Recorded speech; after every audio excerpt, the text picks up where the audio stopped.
ఓ పక్కన ఏంటంటే బీజేపీతో వస్తూనే మైనారిటీ ఓట్లు పోకూడదని ప్లాన్ చేస్తున్నారు. అందుకోసమని జరుగుతున్నటువంటి సందర్భంలో ఒకటి అమిత్ షా స్టేట్మెంట్లో అయ్యి ఆయనకి షేక్ అవుతున్నాడు. అమిత్ షా స్టేట్మెంట్ నరేంద్ర మోడీ ఏమంటున్నారు, దేశంలో ముస్లిం రిజర్వేషన్ ఉంది దక్షిణాదిలోనే, కర్ణాటక, ఆంధ్ర, తెలంగాణలోనే, దేశం అంతా లేవు, అవే తీసేస్తామంటున్నారు.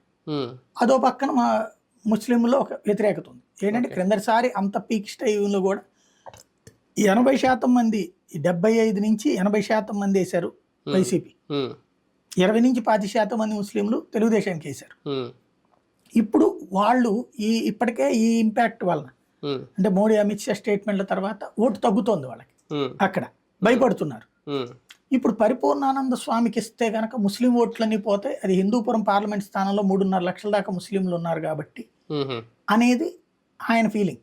అదే కాకుండా రాష్ట్ర వ్యాప్తంగా ఒక కాషాయం కట్టిన స్వామీజీకి ఇస్తే ముస్లింలు అందరూ ఎదురు తిరుగుతారు, మరో యోగి ఆదిత్యనాథ్ని తయారు చేస్తున్నాడు చంద్రబాబు అని ఫీల్ అవుతారు అని ఈయనకి ఏ రాబిన్ శర్మ టీమో ఫీడ్బ్యాక్ ఇచ్చారు. ఈయన అది బేస్ చేసుకుని ఆపారు. ఎందుకంటే ఎట్లాగో హిందువులు పోలరైజ్డ్ గా ఉంటారు కదా అన్నట్టు. అది స్వామీజీకి ఒక సవాల్ అయింది.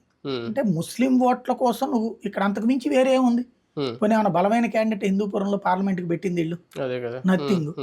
హిందూపురం పార్లమెంట్ కి ఇల్లు పెట్టింది సరైన క్యాండిడేట్ ఏం కాదు, వైసీపీకి వచ్చేటప్పటికి ఆవిడని తీసుకొచ్చి పెట్టారు కదా కర్ణాటక ఆవిడని, శాంత అని. కొంత ఆ కర్ణాటక వీళ్ళందరూ ఉద్యోగాల కోసం